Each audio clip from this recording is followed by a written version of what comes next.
Hello, everyone. Today is June 18th, 2020, and today I'm going to read to you from some very interesting articles that relate to personal injury. So the first article I came across is about coronavirus and how it relates to employers' relationships to employees and potential exposure to coronavirus. So the article is titled Walking into a Gym, Salon, or a Campaign Rally. Read this before you sign any coronavirus liability waivers. A good COVID-19 liability waiver should be clear, understandable, and specific, experts say. Where's my mask and hand sanitizer? Can I get curbside assistance?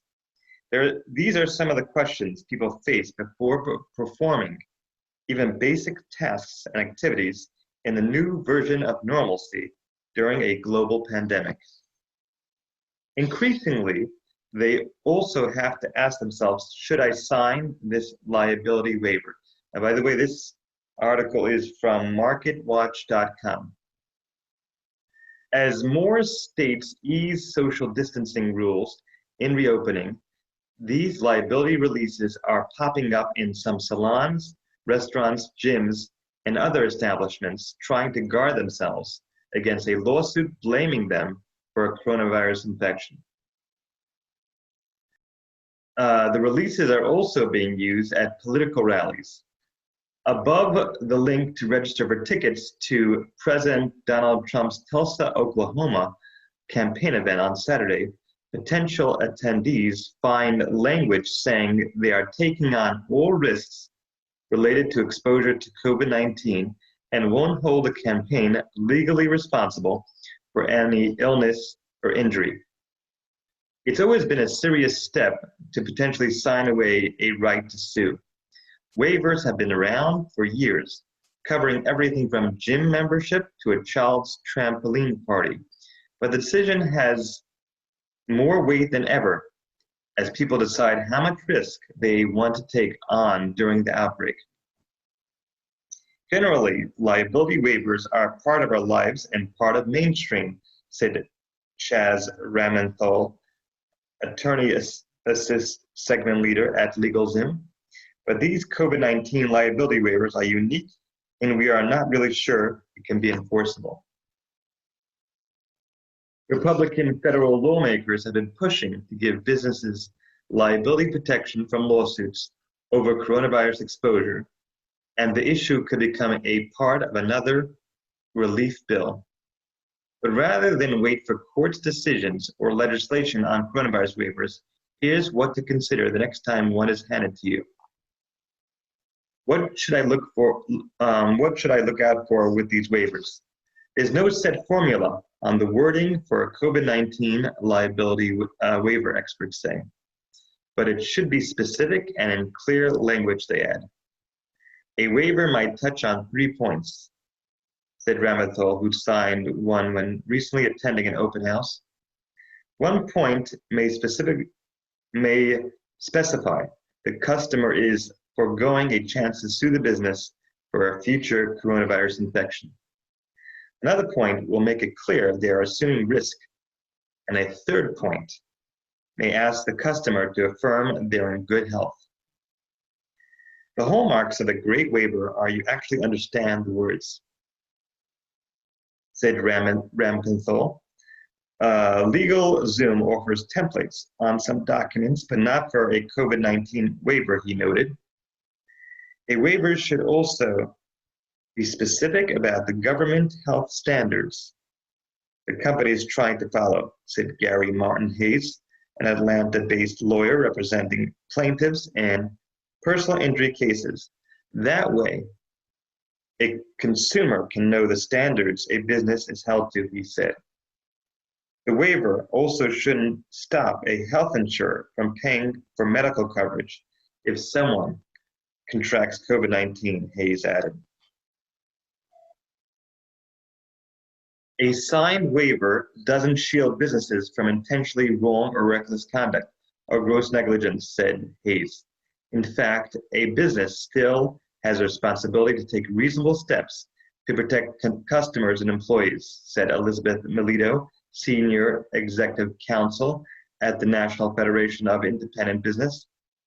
The Trade Association for Small Businesses isn't suggesting all businesses use a waiver, and it isn't offering boilerplate language, she said. It's a case-by-case decision for every business, said Melito, noting that salon owners and a marine owner have recently asked her about the waiver. It's also a state-by-state issue because some state courts say a liability waiver signed before an injury is null and void from the start. Louisiana, Virginia, and Montana are three such states. According to Rampethal, the most important judge is the customer making the gut check, he said.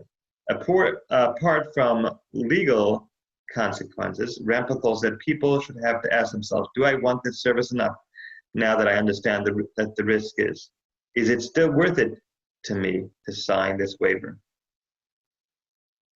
So this is a very interesting article, and of course, with coronavirus, we're going to see a lot of these lawsuits popping up, and the question we have to ask ourselves is, should the legislation be more restrictive in how these lawsuits can be prosecuted? Because if we are more liberal in allowing these lawsuits, will we open up Pandora's box and flood the courts with tons of these lawsuits, and it will really strain resources of the court, and it'll make it difficult for businesses to carry on. So that's a real question to ask. All right, I'm going to go on to the next article. This is really interesting.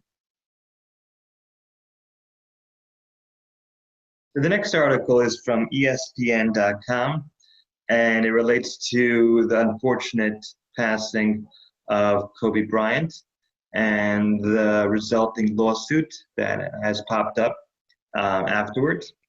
Okay, so let's read. The pilot of the helicopter that crashed in thick fog, killing Kobe Bryant and 7 other passengers, reported the aircraft was ascending when it actually was heading for the ground. Federal investigators said it in documents released Wednesday. Arazabayan radioed to air traffic controllers that he was climbing to 4,000 feet to get above clouds on January 26th. And in fact, the chopper was plunging towards a hillside where it crashed northwest of Los Angeles, killing all 9 people aboard. That's interesting. Now we know why the crash occurred. The report by the National Transportation Safety Board said Zabayan might have misperceived the angles at which he was descending and banking, which can happen when a pilot becomes disoriented in low visibility. Calculated apparent angles at this time show that the pilot could have misperceived both pitch and roll angles, one report stated. During the final descent, the pilot, responding to air traffic control, stated that they were climbing to 4,000.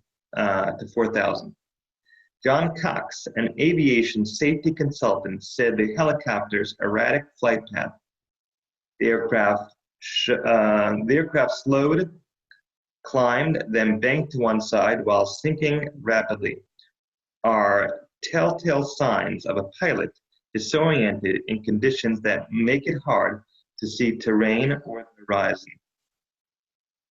He's not the first person to experience it, Cox said.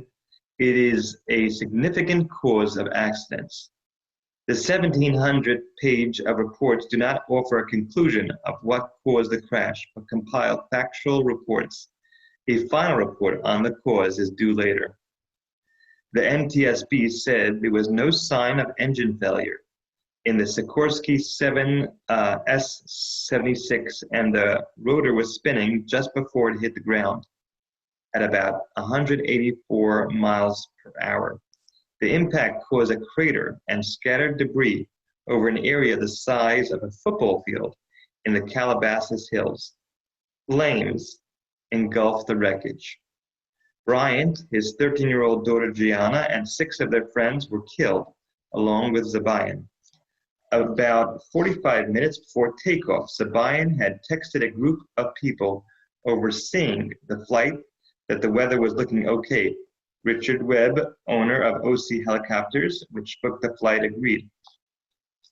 Zabayan took off from John Wayne Airport in Orange County at 9:06 a.m. with the 8 passengers he had flown the day before to the same destination, a girls' basketball tournament at the retired Lakers Stars Sports Academy in Thousand Oaks. When the helicopter hadn't landed within an hour, an executive of the company that operated the aircraft began a frantic search for it on tracking software and had another company chopper dispatched to look for it. The weird thing, though, is that the tracker had stopped at 9:45 a.m., which is not normal, and we were trying to reach ARA over the radio, noted Whitney Baggy, I don't know how to pronounce this, vice president of Island Express Helicopters. I kept refreshing the tracker, praying that it was just broken. 4 current and 1 former pilot for Island Express were interviewed by NTSB investigators, and while some praised the company, others said the safety culture could have been better, according to the reports. One pilot said Zabayan, the company's chief pilot, didn't discuss safety policy or the minimum visibility needed to fly in certain weather. Another comment said the company didn't have a real safety management program. The company, however, said it had no problem canceling flights if weather was poor. It cited 6 flights it canceled for LA Clippers star Kawhi Leonard and 1 for celebrity Kylie Jenner that would have used the same helicopter. Kate Brady, a personal assistant to Bryant, told NTSB investigators that he never complained or pushed back if its flights were canceled. Island Express reported 150 flight cancellations due to weather last year. There were 13 cancellations due to weather for 2020, all logged in the 2 days before Bryant's fatal flight. The afternoon before the flight, after returning the Bryants and their guests to Orange County, Zabayan had texted that he had just checked the weather for his next flight, and it was not the best day tomorrow, but it is not as bad as today. The flight departure Saturday morning had been delayed by weather for 15 minutes, Brady said. Brady said the original flight time for Sunday was 9:45 a.m., but Bryant had it rescheduled for 9 a.m. because he wanted to see another team play before his daughter's game. Bryant's widow, Vanessa, had sued the pilot, Island Express, and the owner of the craft for negligence.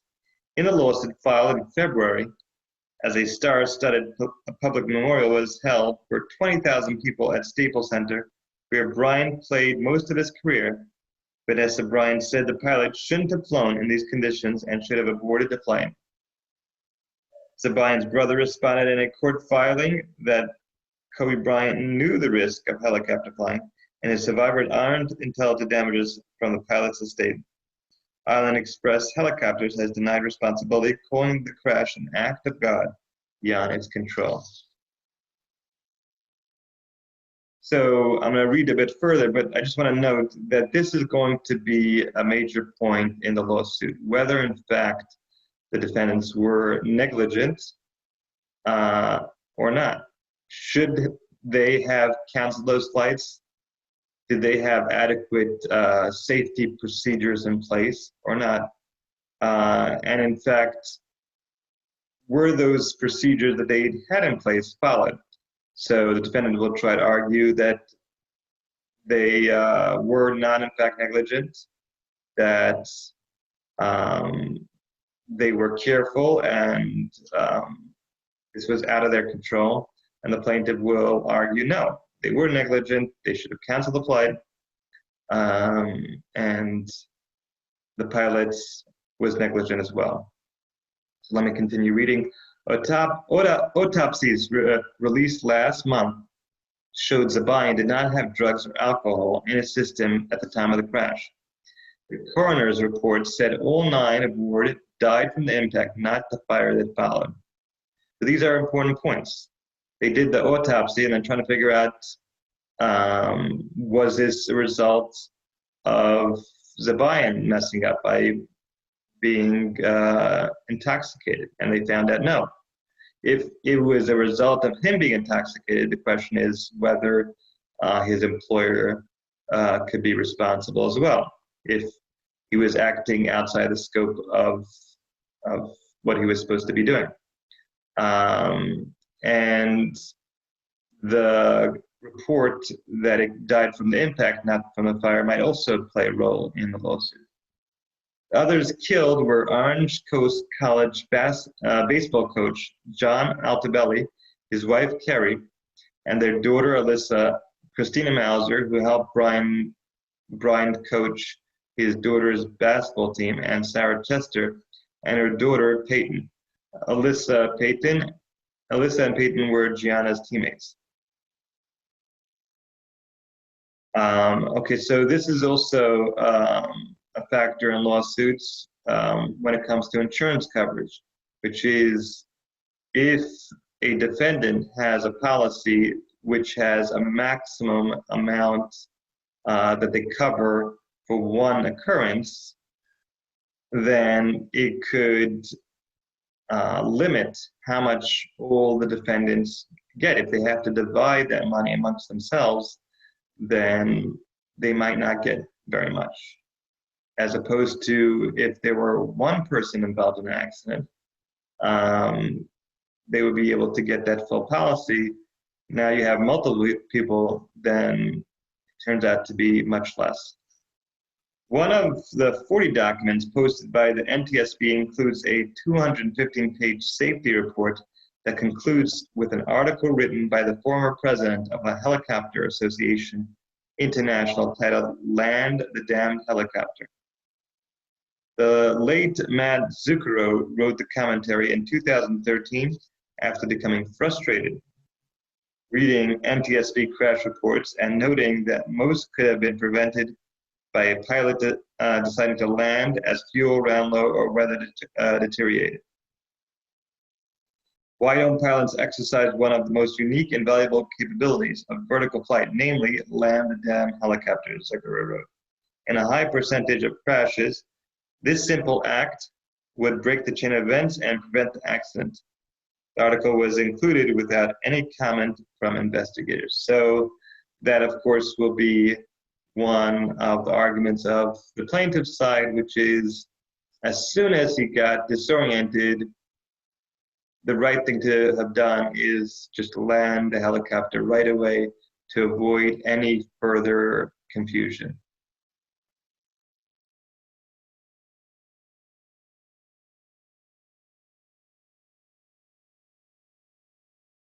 All right, the next article is very timely and relates to the recent protests over the killing of George Floyd, and it's about protesters, relates to protesters that were injured, and here specifically in this article talks about a photographer that was injured. So the article says photographer amid Minneapolis unrest sues, says officer blinded her in eye with non-lethal shot. This is from the Star Tribune. Okay, so the lawsuit says her last photo shows Minneapolis police fired at her during protest. A journalist who was covering the recent rioting in Minneapolis alleges in a lawsuit that law enforcement blinded her in one eye with a non-lethal projectile, fired her despite her declaring in words and documentation that she was a member of the news media. Linda Tirado's suit filed last week in U.S. District Court names as defendants the City of Minneapolis and its police chief, Madaria Arredondo, Lieutenant Robert Kroll in his capacity as head of the city's police union, State Department of Public Safety Commissioner John Harrington, and State Patrol Colonel Matt Langer. Before I go on, let me just point out, this is actually common in lawsuits. When you're not sure who to sue, it's important to sue anyone that could potentially be a defendant. This way, if in fact one of those parties the court finds to be the one to be negligent, you don't lose the lawsuit, because sometimes someone just sues one party and that party will say, no, it was actually another party's fault.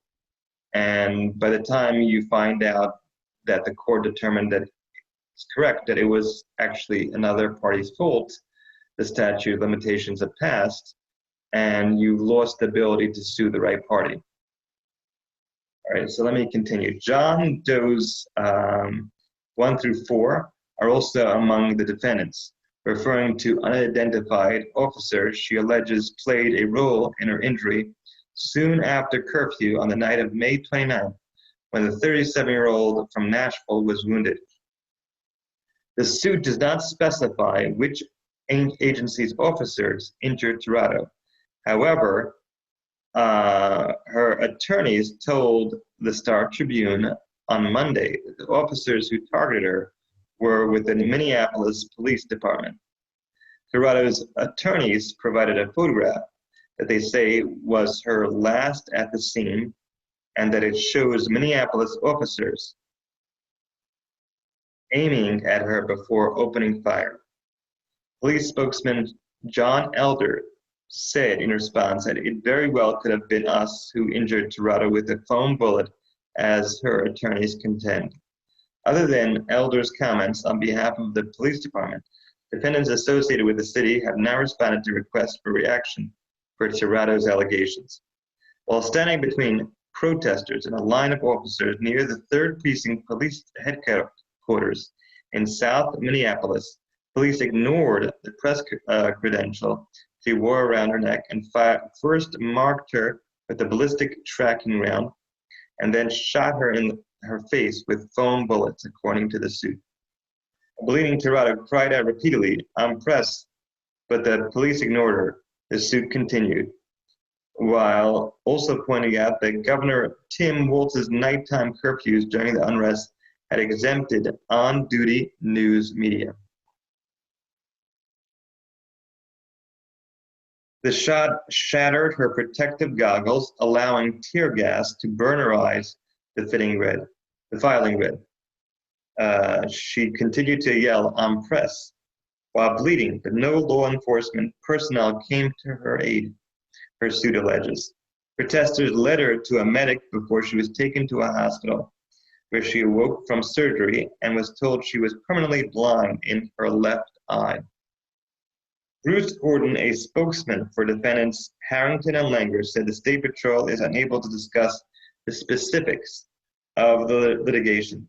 However, Gordon did point to a statement state law enforcement issued in reaction to an earlier lawsuit brought by the American Civil Liberties Union on behalf of several journalists who were injured or arrested over the course of the protest. When conducting law enforcement operations to restore order and keep people safe, it can be difficult for officers to distinguish journalists from those who are violating a curfew order or not complying with commands to leave an area. The statement read, "While not all of the incidents involve the Minnesota State Patrol, we are reviewing the incidents involving our troopers in an effort to prevent similar incidents in the future." Tirado, the mother of a 9- and 7-year-old, has lost some hearing in her left ear from the projectile hitting her in the head, the suit said. Her injuries have meant that she does not anticipate returning to anything approaching her usual work life for at least 6 months, the suit noted. All right, so before I go on, I just want to note that when valuing a case, this is a major factor. What is someone's quality of life after an injury? And it sounds like from here, without knowing more, that her quality of life will be seriously impacted. She's lost sight in one eye. She's lost hearing. She also has to take care of her children. It does not end. Well, she was working, and it's unclear whether she'll be able to carry out her job fully or not. And she is relatively young, so she has many years left to be able to work, and now it's very questionable whether she can do that at all, whether it'll be limited. So the injuries and the damages are quite significant. The suit does not specify a dollar amount being sought for Tirado, but it asks for punitive and compensatory damages, along with an order from the court of the defendant to stop using excessive force to stifle coverage of protest. So this is, before I read on, let me just point out that this is another form of relief that you see sometimes in lawsuits. The court can award money damages, but also can award something called injunctive relief. Injunctive relief is a court order telling the defendant that from now on you cannot do something, whether it's you cannot use a certain type of force or you cannot act a certain way vis-a-vis the defendant. So that's another form of relief that can be granted. One of Tirado's attorneys, Davida Williams, said her client intends to donate a portion of what she might receive to social justice causes. Along with being a photographer, Tirado is a published author. She wrote a memoir titled Hand to Mouth, Living in Bootstrap America. She's also written for The Guardian in London, The Daily Beast, and other online outlets. So the outcome of this lawsuit is yet to be determined, obviously, but her damages sound fairly significant. The question is about negligence. You know, the police will argue that we were not negligent, we were trying to do our job, and therefore damages should be limited. And she's going to argue, obviously, otherwise. Okay, let me go on to the next article.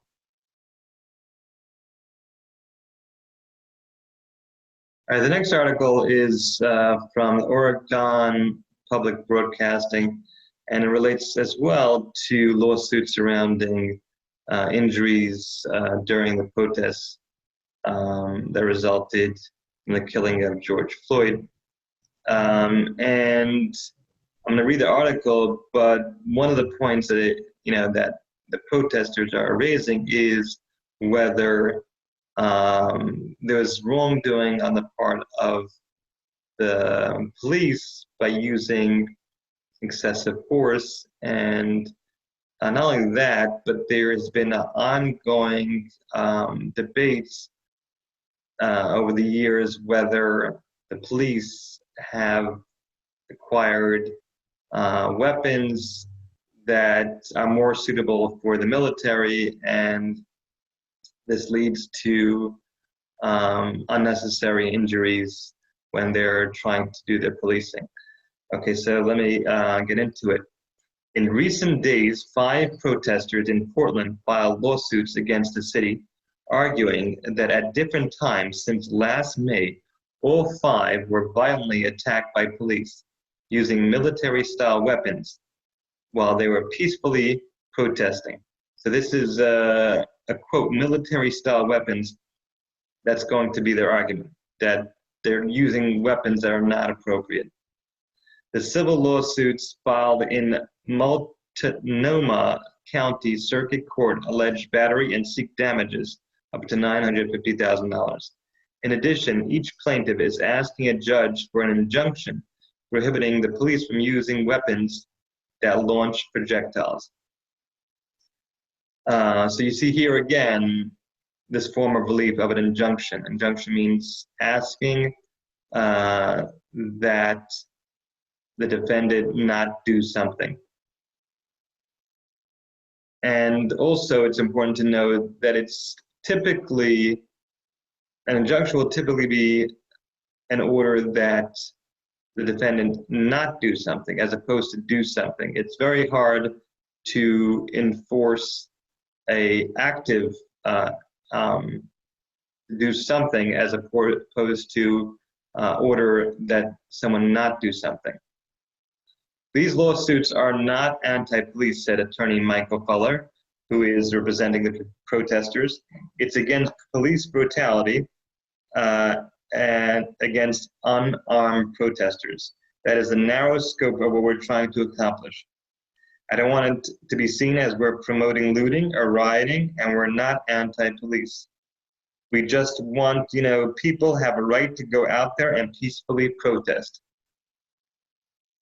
Across Oregon and the country, protesters have taken to the streets demanding justice for George Floyd, a black Minneapolis man killed by a white police officer last month after the officer pressed his knee on Floyd's neck for nearly 9 minutes as Floyd shouted, "I can't breathe." So just to note that, the attorney for the plaintiffs is trying to frame exactly the scope of why he's bringing the lawsuit. And so if this were to go to trial, which it probably won't, it probably will settle before that, but his statement about this is not about being anti-police, that's something that he might say during a trial, to try to win over the jury, who might, some of which might have sympathy for the police department, and he might argue, no, we're not anti-police. This has nothing to do with that. We're just trying to make sure that people that are protesting are not limited in their free speech.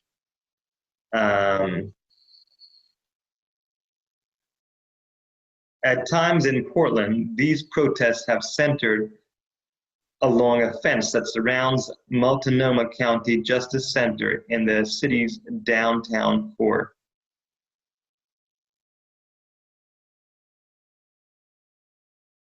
The city is also being sued in federal court by protesters and the group Don't Shoot Portland to block police's use of tear gas, also known as CS gas.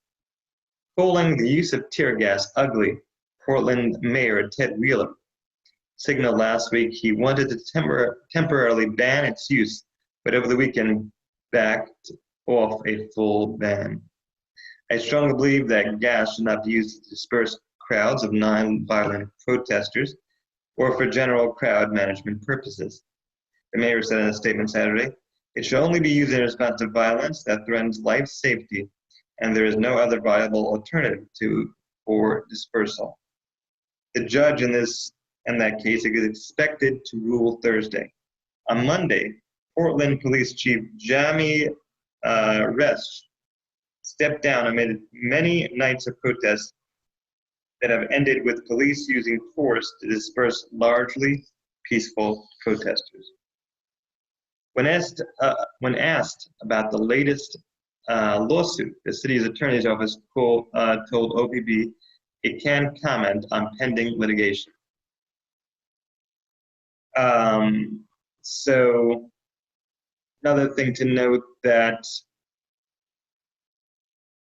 during a lawsuit or leading up to a lawsuit, people involved in the lawsuit will try to be careful what they say to the press because that might be used against them during the litigation. So it's always advisable to consult with your attorney if for some reason the media reaches out to you, or you're considering talking to the media about a lawsuit that you might be involved in, because of course whatever you say will potentially come up during the lawsuit.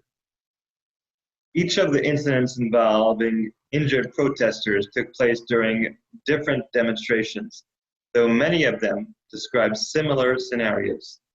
On May 31st, photographer Mason Lake was documenting the protests when he said police fired less lethal munitions, according to court documents. Police officers opened fire on Mr. Lake with military-style weapons, including chemical weapons and explosive devices, and intentionally launched a projectile into Mr. Lake's arm, resulting in an instant loss of feeling in his arm and swelling and broken skin, causing him pain, discomfort, and distress, court documents state. Let me note a word that's used in this paragraph, intentionally. Now, this is a major factor in the claim that someone's making. If you're claiming that someone intentionally caused you harm, that is a much more serious claim in a lawsuit than if they were negligent, and the damages are higher. More than a week later, Lake continues to have pain and a limited range of movement in his hand and arm. So, of course, that will play into damages, loss of the ability to do your carry out your life, your hands, your arms. Those are serious things. The question is, of course, how long this loss of the ability to use his arms and legs will last. So if it lasts for much longer, that of course will play into the seriousness of his damages. At no time during the protest did Mr. Lake ever act physically aggressive towards anyone, the lawsuit states. Mr. Lake believes he was specifically targeted by City of Portland police officers because he was a photographer documenting police brutality.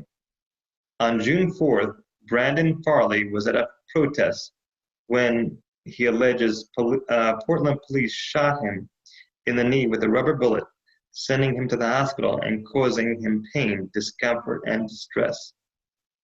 On June 6th, Daniel Michaels was downtown picking up a friend from a peaceful protest when police officers opened fire and intentionally launched projectiles into Mr.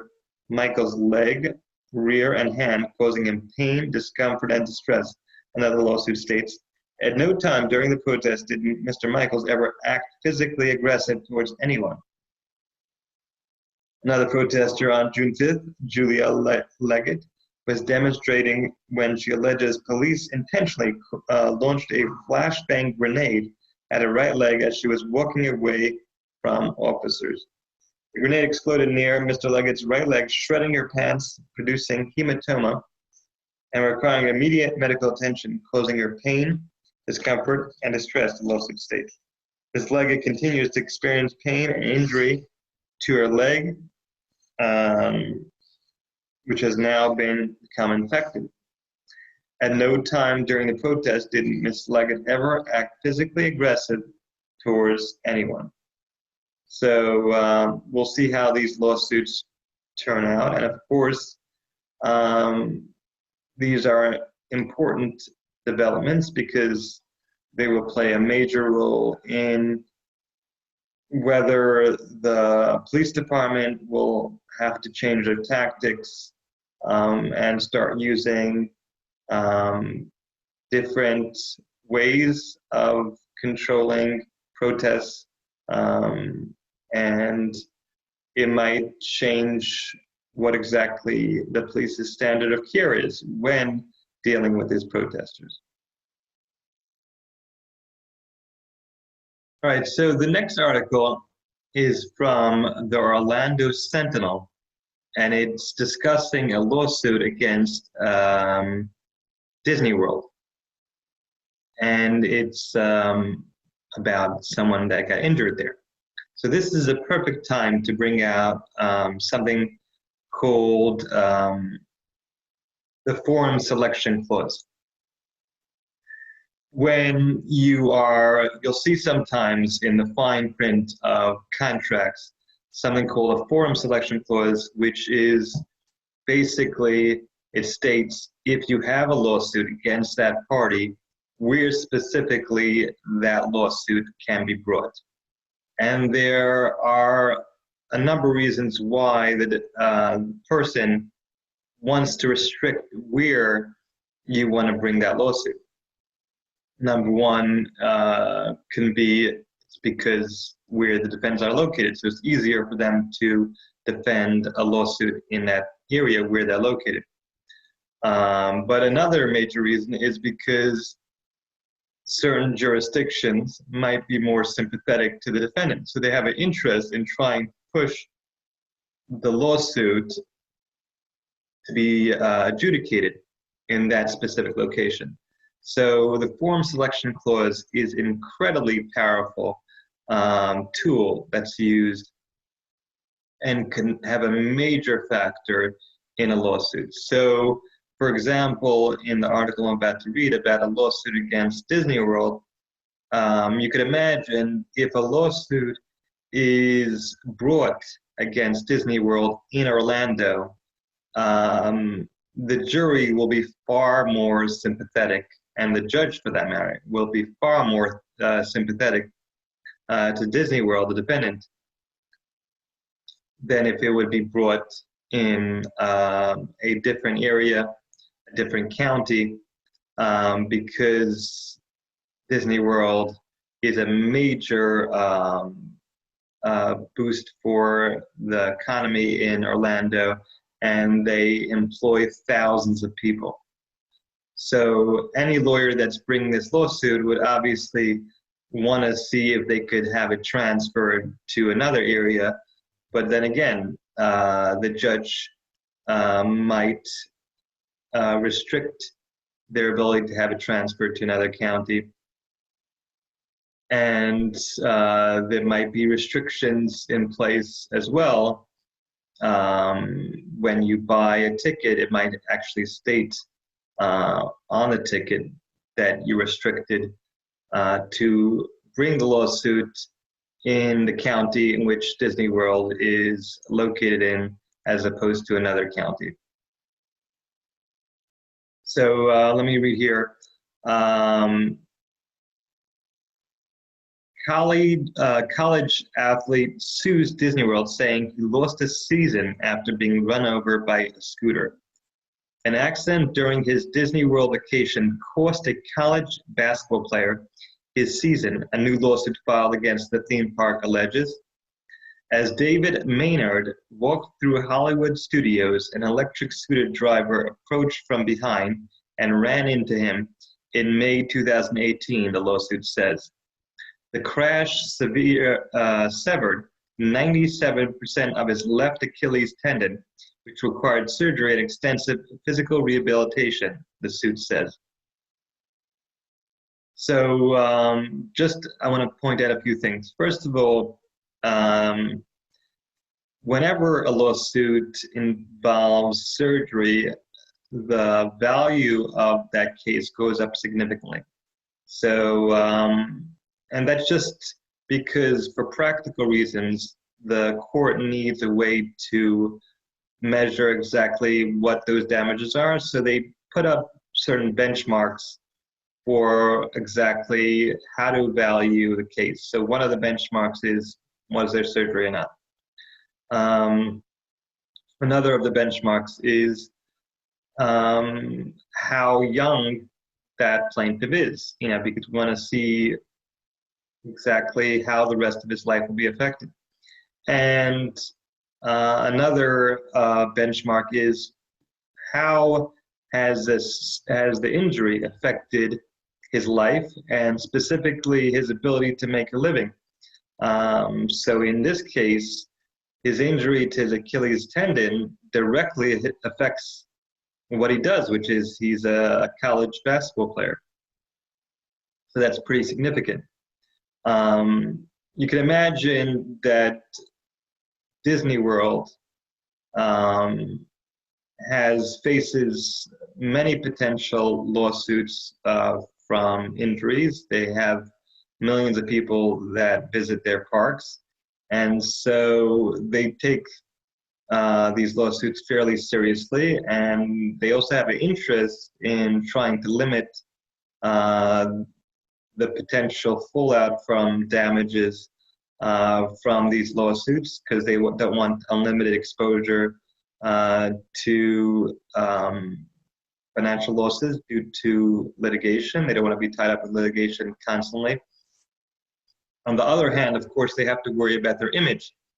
So they don't want to totally blow off these lawsuits, and they do take them very, very seriously. Okay, so Maynard missed the upcoming basketball season, according to his lawsuit, seeking more than $30,000 and filed last week in Orange Circuit Court. Maynard has suffered great pain and anguish of the body and mind, his lawsuit said, which accuses Disney of allowing scooters too close to pedestrians and not properly training the unknown driver of the Disney-owned scooter, among other allegations. Now, this is, of course, where negligence claim comes in. He's arguing that Disney World was negligent because they should have put rules in place to make sure that scooters don't go too close to pedestrians. And of course, they were negligent in not properly training the driver of the scooter.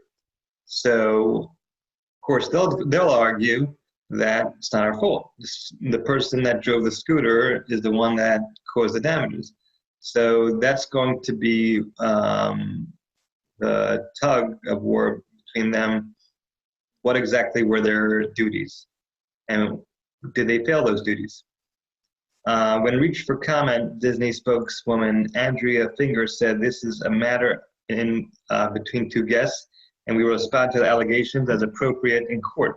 So you see, of course, right away, they're taking the position that this is not our fault.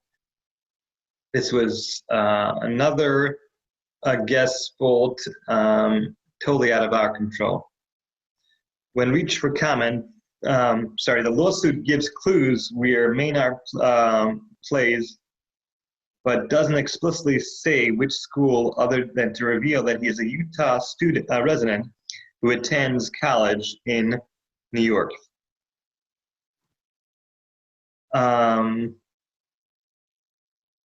Colgate University, located in Hamilton, New York, has a David Maynard, a Perryman, Utah, listed on the basketball team's roster. Maynard missed the entire 2018-2019 season with injury, the school website says. So just to note that sometimes you'll read an article about someone bringing a lawsuit such as this, and many courts will have their lawsuits available to the public. So any news organization, if they wanted, could dig up your lawsuit that you filed, but you can prevent it by filing a motion to seal the records. If for some reason you have sensitive information in your lawsuit and you're worried about it getting out to the public, you can file that motion and argue to the judge why you feel this is sensitive and you want to be private. Most of the time, the judges will grant it unless there is a strong public interest or argument on behalf of the public why, in fact, it should be public. But more often than not, the judge will understand that this is something that should be private, if you make that application, obviously. Maynard, now a senior, was the second most accurate three-point shooter for the Colgate Raiders, which compete in the Patriot League. Neither Maynard's attorneys nor Colgate Athletic Department returned messages for comment. Last year, the Orlando Sentinel reported on the recent rise in scooter-related lawsuits involving incidents at the theme parks. Scooters pose a complicated challenge for Disney and other theme parks to regulate, since electronic vehicles carry the same legal protection as wheelchair. A disabilities advocate told the Sentinel, Disney cannot ban scooters and it's difficult to limit who can drive them. So let me just note that this is, of course, like the article says, a major challenge, because if Disney says, okay, we're going to place restrictions on people that have disabilities and are driving scooters, they could now face lawsuits from those people. So they have to toe a line. You know, there are many businesses that face lawsuits because they don't have proper access for people with disabilities. And this is also something that Disney wants to address. For many Disney goers, the scooters are their lifeline to enjoy their vacations at the giant theme parks, as they live with the mobility issues and other health problems. Some scooter drivers said it's difficult to drive them in crowded parks with people regularly darting in front of them or casting judgment on them. Maynard's lawsuit is at least the fourth scooter-related lawsuit this spring filed against theme parks in Orange Circuit Court. Last month, Marcia Clemencia Estrada, 84, of Colombia, sued SeaWorld, a company that rents scooters, and a scooter driver who she claims ran into her and fractured her right leg in multiple places in 2018, according to her suit. Her attorney, Eric Elsley, blames SeaWorld for not properly training the driver to safely operate the scooter or restricting scooters to certain areas. Linda Lopez of North Carolina sued Universal in late April after she said she flipped over while riding her scooter up a ramp last year at Universal Studios Florida. She fractured her right arm and hurt her head. When people visit these parks, they have an expectation to believe the parks are safe and all building codes were complied with. We believe that this was not the case here, and our client was badly injured as a result. Morgan & Morgan's attorney, Susan Payne, said in a statement. So, of course, here the attorney is pointing out that there was a standard of care, which means they were supposed to follow a certain guideline, and they didn't follow that guideline. Therefore, they were negligent. Okay, and New York resident Darlene Ann Chikatis sued Disney in March after she said she tipped over on her scooter when her Epcot-bound Disney bus took a sharp turn in 2017. SeaWorld and Universal declined to comment. The scooters sometimes cause tension among visitors. In late September, a man traveling at a high rate for a scooter crashed into a stranger's legs near Epcot's Mexican Pavilion, according to an Orange County Sheriff's Office report. When the woman yelled, "You hit me," the man kept going and ran over her foot with the rear tire. The driver rode away while other passersby shouted at him, the report said. The woman said her bones were fragile from her previous injury when she had just taken off a medical boot a week earlier. Now the crash broke her pinky toe and left her bruised, the sheriff's report said. So just to note that this lady is mentioning she had a prior injury. So when situations when someone had a prior injury to the same area, that will have a detrimental effect on a lawsuit, because the defendant will argue that those things that you're suffering, I think it's actually because of the prior injury. How do I know that it's really because of this injury? So it will have a major detrimental effect on a lawsuit. And in fact, this is a question that's regularly asked at depositions. have you had a prior injury to that same area? In recent times, at least until the coronavirus shutdown in March, big crowds tightly packed together the parks, which seem full throughout the year. Now the atmosphere is changing at Disney World, Universal Orlando, and SeaWorld, as the parks have announced safety plans to limit their attendance and enforce social distancing to try and keep visitors safe during the global pandemic. So basically, because of the global pandemic due to coronavirus, we'll obviously see less of these issues with scooters because there's going to be less crowding. So, because crowding is obviously the main one of the main causes why this is happening. John Gregory, owner of the Orlando Rising that covers Orlando's parks, expects people will likely be more mindful of staying spread apart, which could help cut down on collisions between scooters and walkers.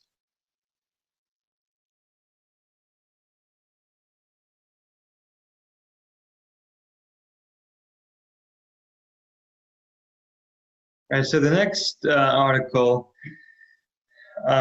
is from JD Supra, and it involves a lawsuit against Amazon.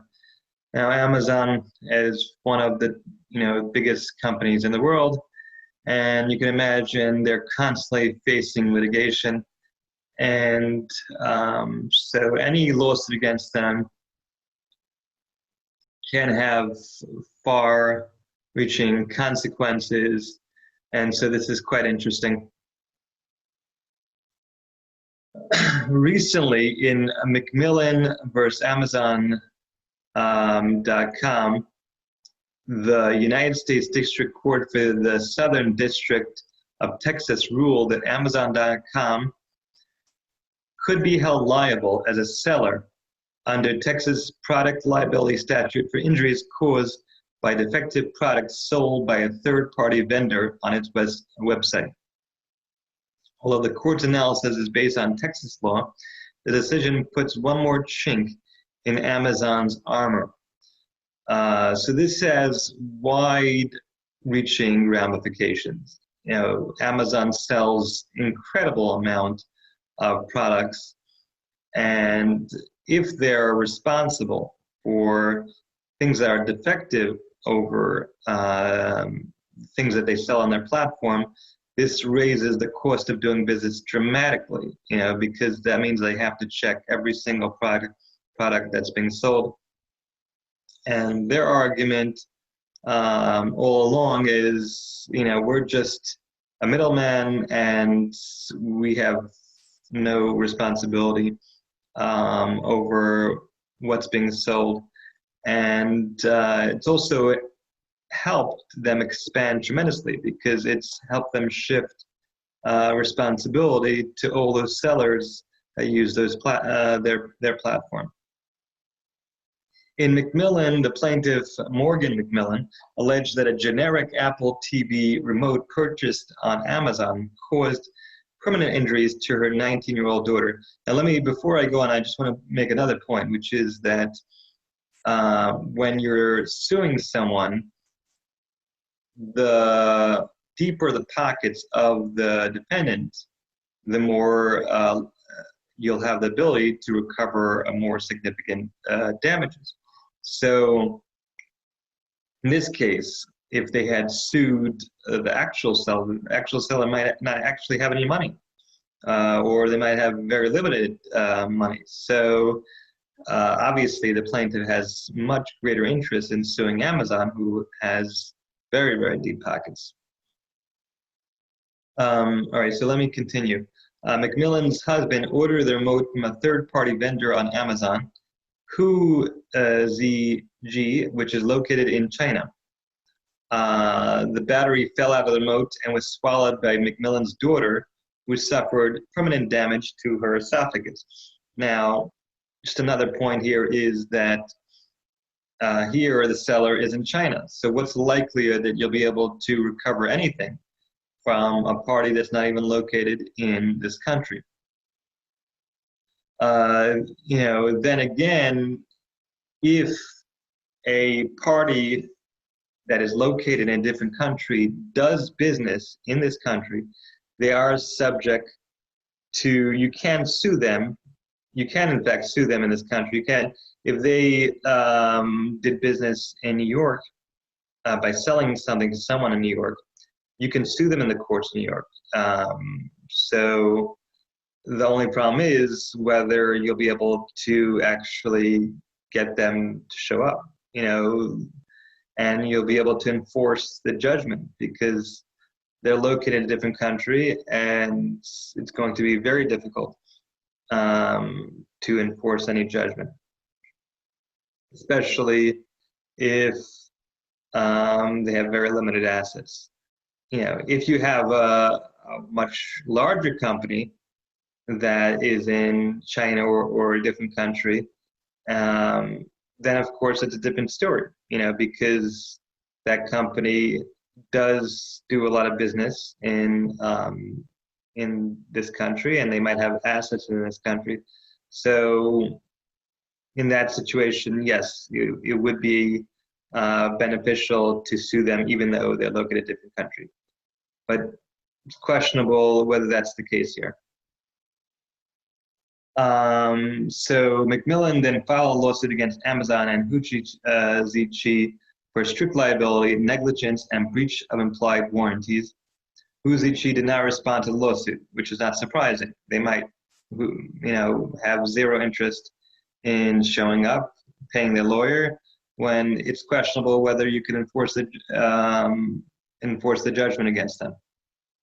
Amazon filed a motion for summary judgment to dismiss the entire complaint based upon two arguments. First, Amazon argued that the lawsuit should be dismissed because Amazon is not a seller under Texas's product liability statute. Second, Amazon argued that even if it was considered a seller, the plaintiff's claims are barred by the Communications Decency Act, the CDA. So, number of points here is there's something called strict liability. Strict liability is basically you're liable no matter what. That is a claim, as opposed to negligence is you have to prove you were negligent. And so another point here is you're filing something called a motion for summary judgment. So a motion for summary judgment is when it reaches a certain point in the case where a lot of the evidence is already collected, and the applicant, it could be the plaintiff or the defendant, will ask the judge, I want you to make a final ruling on this case. Either if it's the plaintiff, I want you to give me what I'm asking for, grant me judgment, or if it's the defendant, dismiss the case, because we already have enough evidence that if this were presented in front of the jury would for sure rule in my favor. So it's basically a shortcut to avoid a trial by saying to the judge, make a determination already because it's clear what the outcome would be. And most of the time, summary judgment motions are not granted because judges prefer not giving a final ruling on a case. And I should note that summary judgment motions are different than motions to dismiss. Motions to dismiss are typically made in the beginning of a case when a case is first filed. That's even before discovery. A defendant will say to the judge, dismiss the case. I know we didn't have any discovery, you don't have any information in front of us, but regardless, what they're writing in the complaint is so frivolous, they're not even making a claim. Their claim is not even a claim we don't even need discovery to determine it's not a claim, because what they're writing in the complaint is totally baseless. So that's another motion. Texas's product liability statute allows actions for strict liability, negligence, and implied warranties against a manufacturer or seller for recovery of damages arising out of personal injury, death, or property damage allegedly caused by a defective product. Texas Civil and Rem Code Statute 82.001. The statute defines a seller as a person who is engaged in the business of distributing or otherwise placing for any commercial purpose in the stream of commerce for use in consumption a product or any component part thereof. The court determined that Amazon was a seller because it was integrally involved in an exerted control over the sale of the remote. Uzichi subscribed to Amazon's fulfillment by Amazon FBA service, under which Amazon stored the remote in its warehouse, packaged it, applied a shipping label, and delivered it to Macmillan. Uzichi paid Amazon an additional fee for this service. Although Amazon did not set the price of the remote, it set the fees it received from the sale of the remote. Amazon also controlled the process by which Macmillan paid Uzichi for the remote, and it retained the power to withhold payment for Uzichi for this deceptive, fraudulent, or illegal activity. Additionally, Amazon was a sole platform for communication between Macmillan and Uzichi.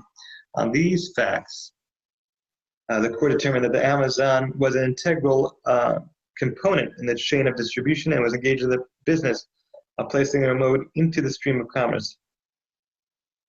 Accordingly, the court deemed Amazon a seller under Texas product liability statute.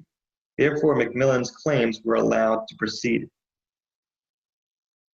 So it's saying that the claims are allowed to proceed. It's not necessarily saying that they won. So we have yet to see what's going to happen at the end. But in general, when you're dealing with such high stakes decisions, the party, in this case Amazon, will have a major incentive to appeal a decision like this and try to overturn it, because it's not just about this lawsuit. This lawsuit is really insignificant for them, in the scope of things. Its ramifications on so many other lawsuits that are going to be in the pipeline. Once it's determined that they're on the hook for something like this, the scope of their liability goes up dramatically, and so they could have tremendous exposure on thousands and thousands of other lawsuits that are going to be brought by other plaintiffs. So we'll see what they do. They might say, okay, it's just some decision, summary judgment decision. It's not so important. It's not going to be the final ruling in the case. If it goes to trial, and at trial that determination is made, then they might say, okay, this is really important for us to try to do something about. Okay, so Amazon next argued that regardless of whether it was considered a seller under Texas law, the CDA barred the plaintiff's claims. The CDA states that no provider or user of an interactive computer service shall be treated as a publisher or speaker of any information provided by another information content provider. That's from 47 USC Statute 230 C1. The court explained that the CDA provides broad immunity to internet service providers for all claims stemming from their publication of information created by third parties. Pursuant to the CDA, the court dismissed the claims against Amazon relating to its failure to provide a product warning on its website. However, the court held that the CDA did not apply to the remainder of claims relating to Amazon's involvement in the sale process for the remote.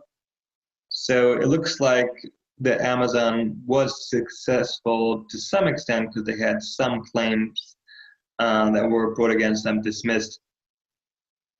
So you'll see this sometimes in summary judgment decisions or motion to dismiss decisions where multiple claims will be brought and the judge will say, you know what, some of them I think should be dismissed. They're for some legal reason or for some factual reason. I don't think they should be, those claims should stay in the case. But these other claims I think should stay in. This will be very important because the claims that will be thrown out could be claims that allow for significant damages against the defendant, while the claims that stay in, for whatever reason, the damages that you're allowed under those claims could be much less. Okay, so Macmillan is a significant case for subrogating carriers pursuing claims against Amazon for defective products in Texas. Although the analysis regarding whether Amazon is a seller under Texas product liability statute is fact-specific, Macmillan suggests that Amazon will be deemed a seller, at least in the Southern District of Texas, anytime a third party sells a product through the FBA. So the last paragraph really sums it up, which is this could be a very significant case. And at the same time, in other cases that are brought against Amazon, they'll try to say that this ruling was really very fact-specific, and they're going to try to limit its application in other lawsuits. Okay.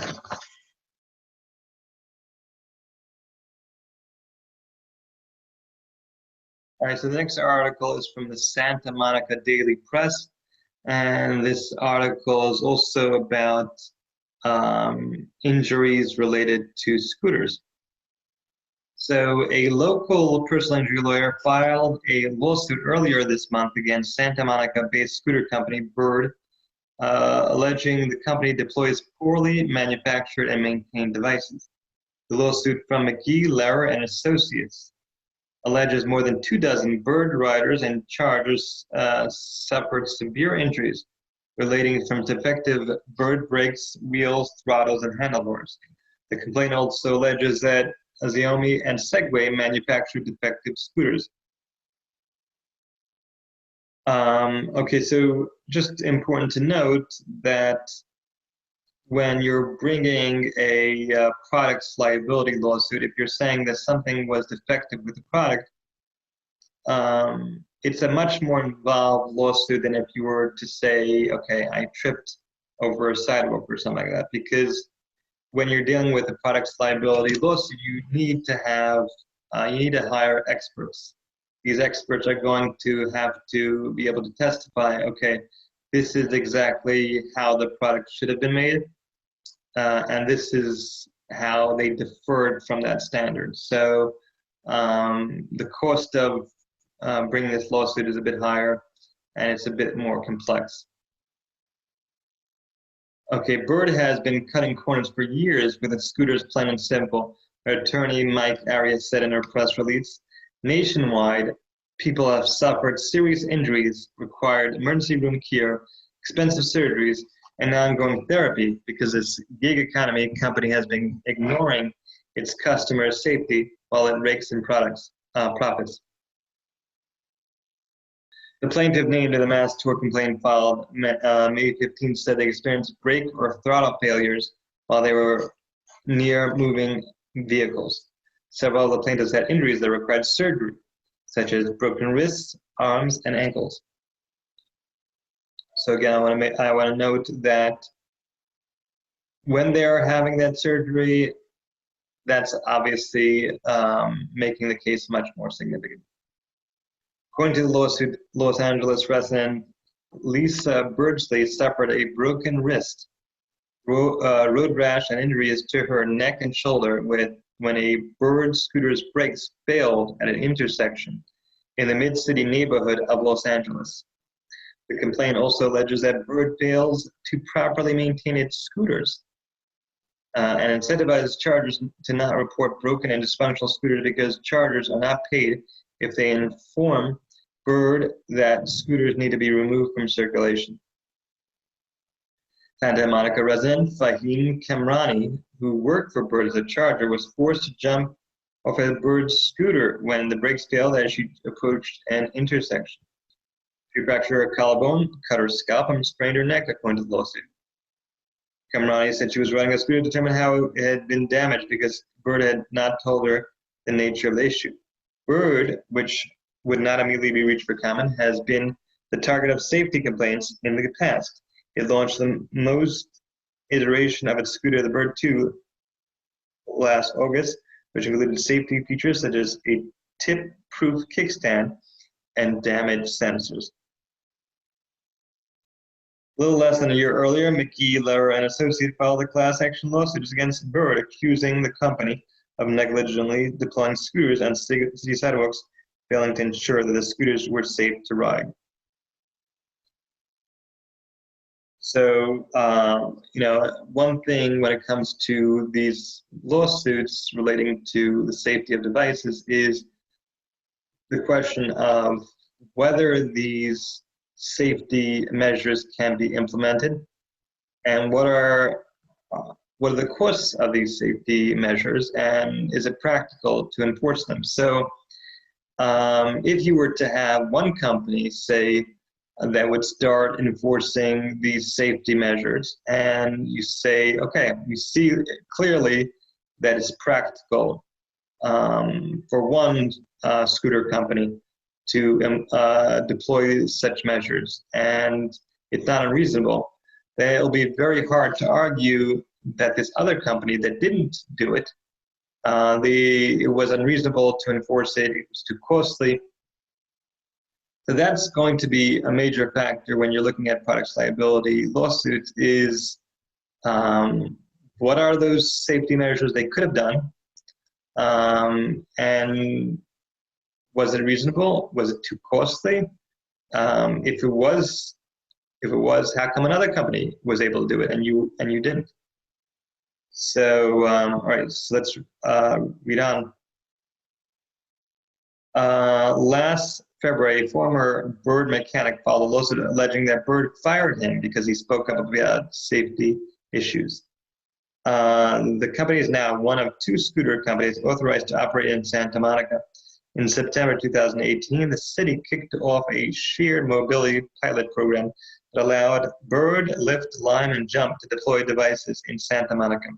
The Lime and Jump have permanently ceased operations in the city amid the pandemic. Bird also laid off 30% of its staff, or about 400 workers. In late March, workers have since described the company's culture and leadership as reckless and erratic, in various news outlets covering the tech industry.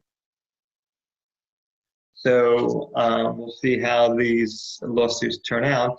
And of course, in this gig economy, you have a lot of these companies that have blown up, that have grown tremendously. And obviously you start with Amazon, but of course this company, and as well as Uber, where one of the reasons why they've been able to grow tremendously is their ability to shift risk to other people. And of course, specifically when it comes to exposure to litigation, they'll argue, okay, it's not my fault, someone else's fault. If they're in fact supplying the actual devices, whether scooters or cars, Uber did not. I don't think they supply the cars, but Uber as well tries very hard to argue, okay, it's not our fault, it's someone else's fault, it's the driver's fault. So we'll see how this lawsuit turns out. All right, the next article is actually not so recent, but I thought it was interesting. From about a half a year ago. It's a lawsuit brought against Kevin Hart. And of course, one of the things to note is, unfortunately, the more someone has money and the more famous they are, the more they risk being exposed to litigation, because people think, okay, this person has deep pockets. Let me try to exploit that by bringing a lawsuit against them. Okay, so Kevin Hart to women suing him. You brought this on yourself. This is from the Inquirer. Okay, so Kevin Hart has responded to a lawsuit filed by women who claimed the actor's bodyguards seriously injured her outside a screening of his Philadelphia shot film, The Upside, saying in court documents that she brought about the alleged damages and injuries herself. Carmen Marrero filed the suit in June, alleging that Hart's security team violently contacted her without provocation when she was leaving a screening of The Upside in New York City in January. As a result, Marrero's suit says she fell and suffered injuries that included a broken eye socket while attempting to avoid the crowd outside the event. Marrero is seeking unspecified damages. Hart's legal teams responded to the suit this week, saying that Marrero knew of the hazard of the situation and that any injuries were caused in whole or in part by her own carelessness and contributory negligence. So this, of course, you'll see a lot in lawsuits on the part of the defense. They'll argue contributory negligence, which means that damages should be limited because the defendant played a role in causing the injury. So because of that, we should not be at fault at all, or our fault should be limited significantly. Hart's attorneys also asked that Marrero complaint be dismissed, saying the suit is wholly without merit and its initiation is deemed frivolous conduct. Earlier this month, Hart's legal team pushed back against another complaint, calling Mattias Sabeg's $60 million suit filed in connection with a 2017 sex tape baseless. Also filed this year, the suit claims that defendants, including Hart and his former friend Jonathan Todd Jackson, filmed a sexual encounter between Sabeg and the Philly-born comic without her knowledge or consent and released it online.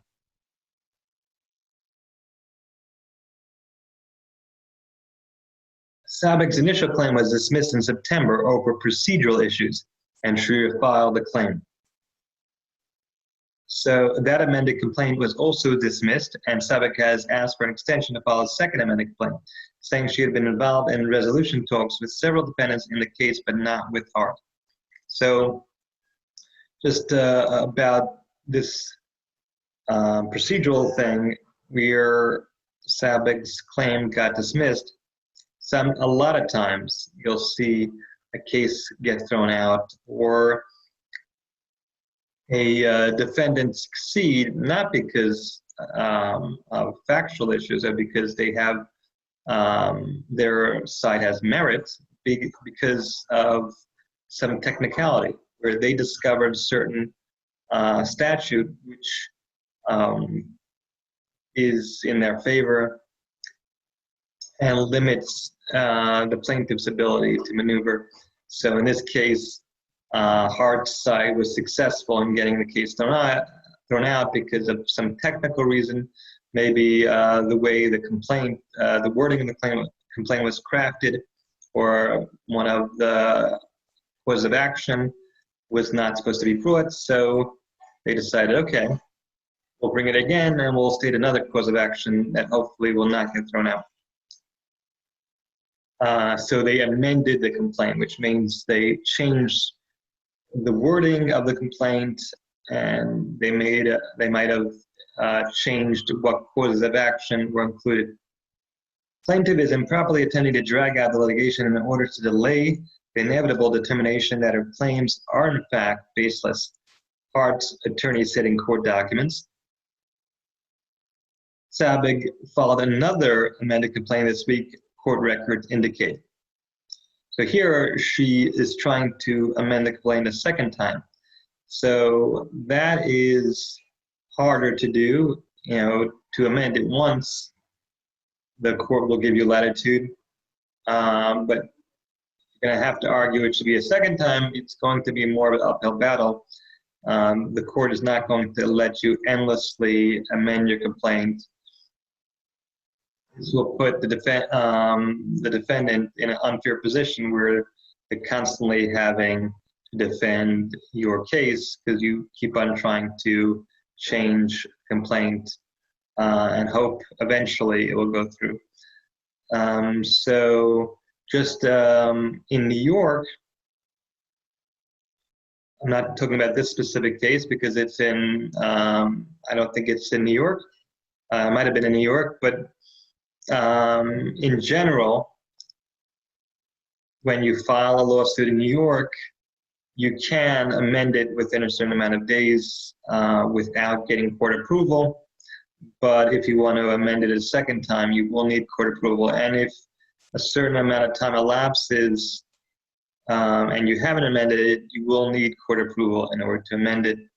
And in general, the court will give you approval to amend it on the first try, as long as a significant amount of time has not elapsed.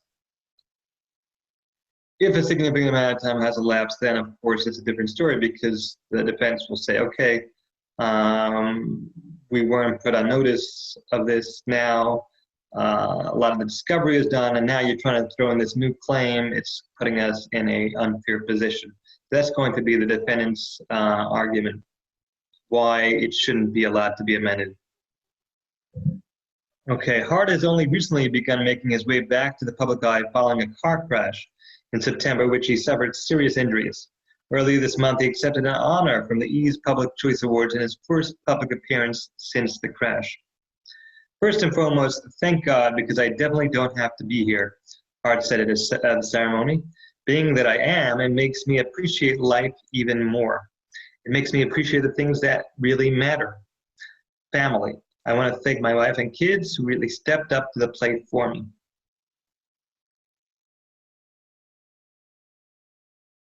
Okay.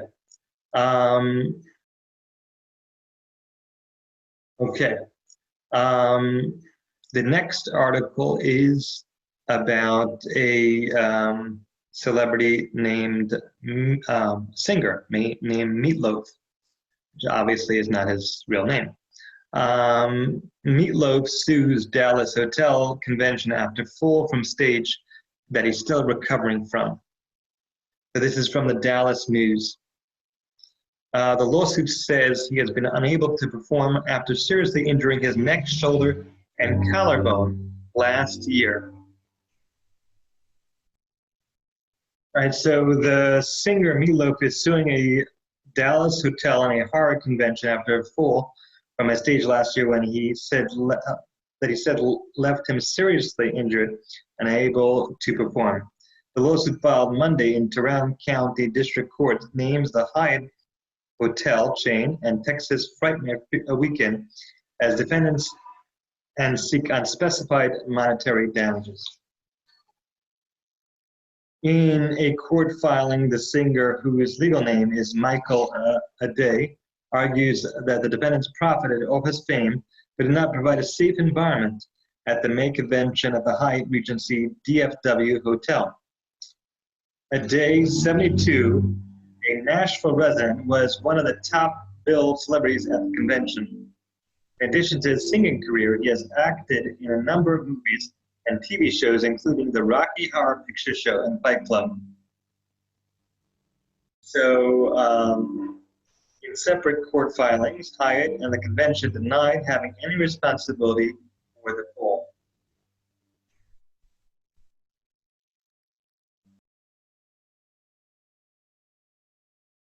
On May 4th, Aday took part in a question and answer session with convention attendees. A video shared online shows Aday stumbling as he walks along the back of the stage, microphone in hand. He appears to attempt to regain his balance, but then falls through the curtain as people in attendance gasp and someone runs to offer assistance. According to the lawsuit, the bottom of the curtain was pulled on the back of the stage and then draped in such a way that it looked like there was something beneath it if participants were to step on this part of the curtain. There was no railing, warning tape, or any sort of safety barrier at the back of the stage to prevent someone from falling off, the lawsuit alleges. So, of course, here is where they're alleging negligence. They're saying what should have been done, and they're stating it wasn't done. And, the question is whether the court will determine whether, in fact, those safety precautions should have been taken. So, in this case, you don't have to, it'll be easier to prove what happened because you have lots of witnesses, which is a major factor in personal injury lawsuits. A major part of a lawsuit will be proving what exactly took place, which obviously will have a major factor in the value of the case. And when you have someone that had a slip and fall or a trip and fall, a lot of times that will be a drag on the value of the case because the court will say, okay, how do we know that it took place? Here, we don't have that problem. You know it took place. It's just a question of whether the defendants should have taken certain precautions. News reports said at the time Adai broke his collarbone. The lawsuit says he sustained serious injuries to his neck, collarbone, and shoulder. He spent 12 days at Baylor, Scott, and White Medical Center at Grapevine, an additional 30 days at Nashville Hospital. So this, again, will be a major factor in the value of a case.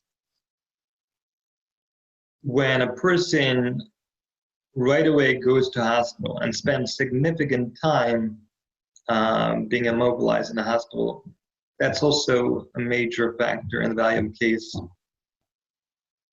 This will come up at depositions. Did you go straight to hospital after injury? If a month goes by and then suddenly a month later you decide to visit a doctor, that's going to affect the value of the case because the other side will say, wait a second, if it's so serious, why did you delay so long to get it taken care of? The lawsuit says Adai is still in physical therapy to recover from his injuries, and he has not been able to perform since then.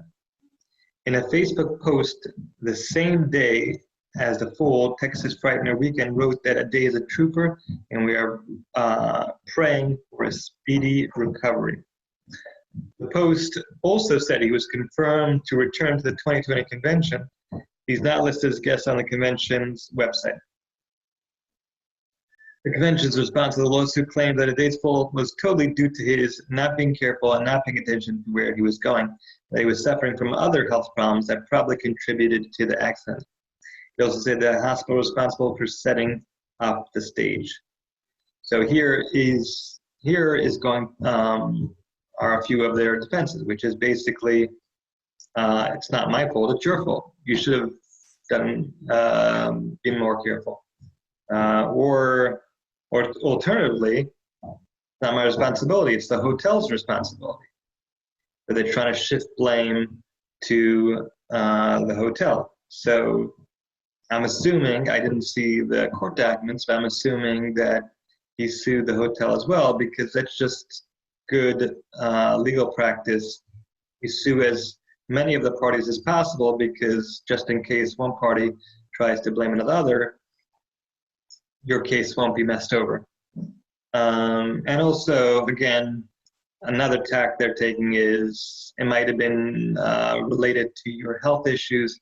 That could have been the cause. You tripped up and that made you more fragile. Or Adai, who grew up in Dallas and graduated from Thomas Jefferson High School, previously fell on stage during a 2016 concert in Edmonton, Alberta, after suffering from severe dehydration. And there you have it. We'll see how this case turns out.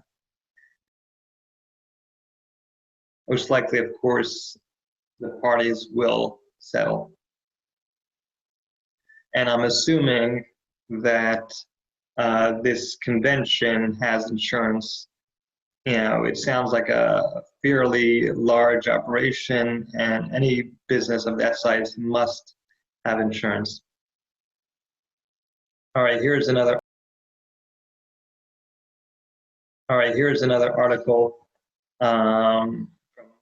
related to another celebrity. There is a group called Salt-N-Pepa.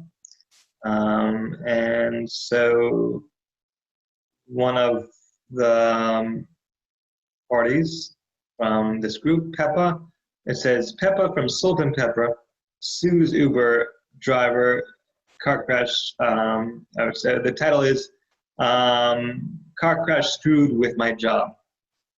3 exclamation points. Okay, and this article is from TMZ. Peppa doesn't want to talk about sex right now. She's furious at Uber and a bunch of drivers who she claims wrecked her earnings potential. Right, so this, of course, is a major claim in lawsuits, earnings potential. If someone was making $1 million beforehand and now they're making nothing, that's a major lawsuit. You know, if someone was making far less and they lost their earnings, the scope of the damages will be limited because the amount they were earning beforehand was much less. Imagine this actress was probably making a significant amount. All right, so Sandra Denton, aka Peppa from Salt-N-Pepa, is suing the rideshare service along with one of its drivers and the drivers of 3 other vehicles, claiming a 2018 chain reaction car crash left her with injuries, pain, and a loss of wages. So here she is suing multiple defendants. So she has, her ability to recover has gone up. We'll see how many other parties got injured, you know, but let's assume she's the only party. She's able to recover from multiple insurance policies. You have, she's suing 3 other vehicles plus this vehicle plus Uber. So that increases what she can recover. In docs obtained by TMZ, Peppa claims the crash on LA's 101 freeway was triggered after the Uber driver and other drivers operated their vehicle negligently and carelessly. Pep's suing for damages, including loss of wages. Sources close to the situation tell TMZ the rapper was in an Uber that was involved in an accident. Cops say another Uber driver was following too closely behind. Couldn't stop in time and hit another ride, causing a chain reaction. We're told Peppa complained of neck and knee pain, for which she later needed medical attention. So just want to examine those 2 claims, neck and knee pain. Soft tissue injuries are generally worth less than something like a fracture. And that's not to say it's not a serious injury. A neck injury could be very debilitating, as well as a back injury. But just for practical reasons, fractures are worth more than soft tissue because it's much easier to prove. You know, sometimes you get an MRI and it shows a herniated disc, and the defendant will argue that might have been there beforehand. You know, you might have had back issues before the injury. How do we know it's directly a cause of the injury? So because of that, fractures, especially fractures that need surgery, will, as a matter of course, usually increase the value far more than something like a neck injury. All right, so we're told Peppa complained of neck and knee pain, for which she later needed medical attention. As a result of the accident, sources say the Grammy winner still suffers intense pain that interferes with her performance and travel, often makes herself sick during and after stage performances. So this will come up in depositions. One of the final things that the lawyer for the defendant asked is, how has your life been affected by this injury? What are things that you could have done beforehand that you can't do now, or what are things that you did beforehand that are now limited? Because they want to know how your life is affected. How do we know how to value damages if we don't know if your life has been affected at all? So list them. And of course, your lawyer will advise you try to be as explicit as possible. If you are suffering a lot and you don't complain, then you're not going to maximize your damages. Say clearly all the possible things that your life has been affected. So here she's listing, we don't know in what, this might be the complaint where she lists her damages. We don't know exactly what she'll say in a deposition. Obviously, she'll be much more extensive. So it finishes off by saying, we've reached out to Uber, so far no words back. So we'll see how that goes. Uber is very aggressive when it comes to defending litigation, and because they have a major, the stakes are very high. The more that they can limit exposure to litigation, the more they are able to grow their company, because that's a major strategy of theirs, is to shift risk from them to other parties. So we'll see how that lawsuit turns out. Okay. The final article that I want to read from is, again, about Amazon. Very interesting, very timely, and it's about coronavirus. And it's from the Seattle Times. So it says, Amazon workers sue over coronavirus allegedly brought home from warehouse. So a group of Amazon.com warehouse employees sued the online retail giant, contending its working conditions put not only them at risk of contracting the coronavirus, but also their family members, including one who died. So one of the only companies that were allowed to continue operating during coronavirus was Amazon, and this was a major thing that was going on. They were pushing their workers, keep working, and obviously they were exposed because of that. So this is a very timely issue. Barbara Chandler, one of 3 workers who filed a lawsuit Wednesday in New York, says she contracted the virus in March at Amazon's Staten Island distribution center, where employees were explicitly or implicitly encouraged to continue attending work and prevented from adequately washing their hands or sanitizing their workstations. Within a month, Chandler's cousin, whom she lived with, died after experiencing COVID-19's symptoms, the lawsuit says.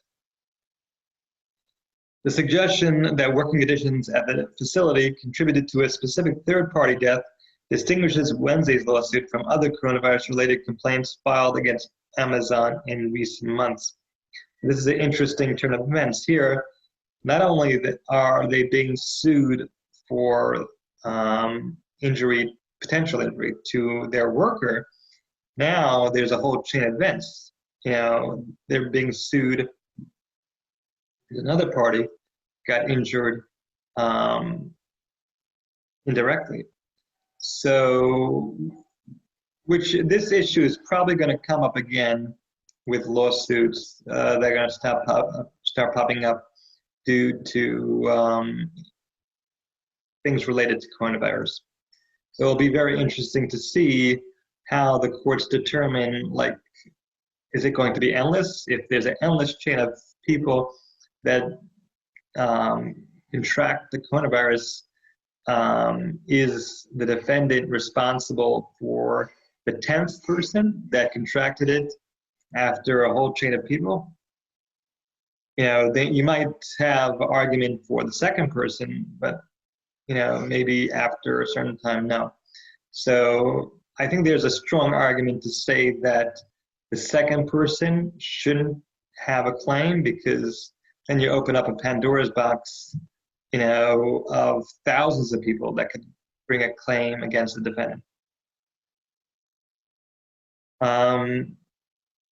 Okay, so let's continue. But the plaintiffs who accuse Amazon of violating public nuisance and employee safety laws by providing workers misinformation and setting oppressive and dangerous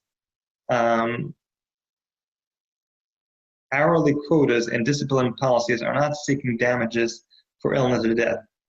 The lawsuit, which was jointly filed with advocacy groups including Toward Justice, Public Justice, and Make the Road New York, instead is mainly asking for an injunction requiring the company to adhere to public health guidance.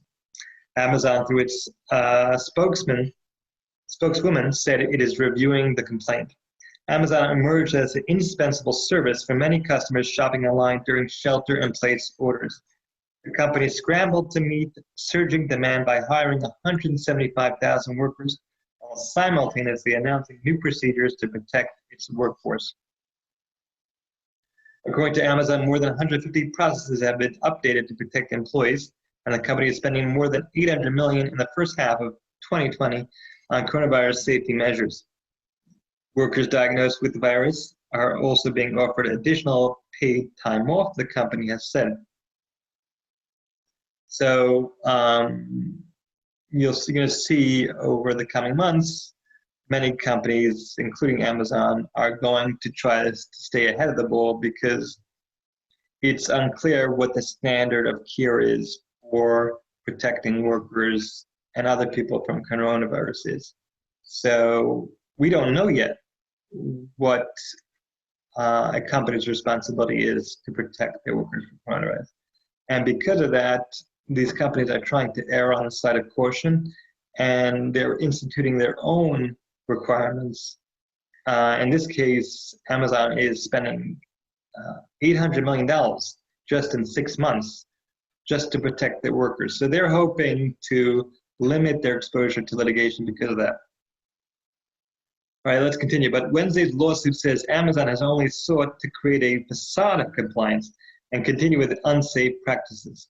Workers continue to work at dizzying speeds, even if doing so prevents them from socially distancing, washing their hands, and sanitizing their workspaces, according to the lawsuit. The plaintiffs also say Amazon punishes employees who complain about workplace safety and tells workers to avoid informing them if they become infected. Amazon has told employees its contact tracing consists only of reviewing its surveillance footage rather than interviewing infected workers about their interactions.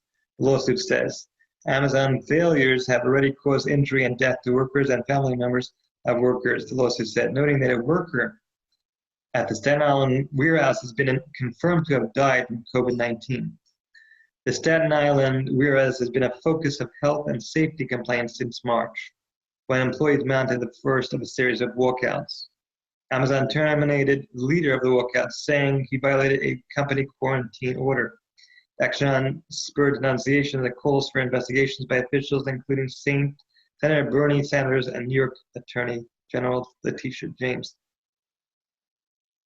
So we'll see how this litigation turns out. And here they terminated one of their employees. So this is not related to personal injury, but of course related to employment law. I'm sure they consulted with their attorney before they did that, because any such termination might leave them exposed to a lawsuit for unlawful termination, specifically for retaliation for what he was doing. All right, have a great day.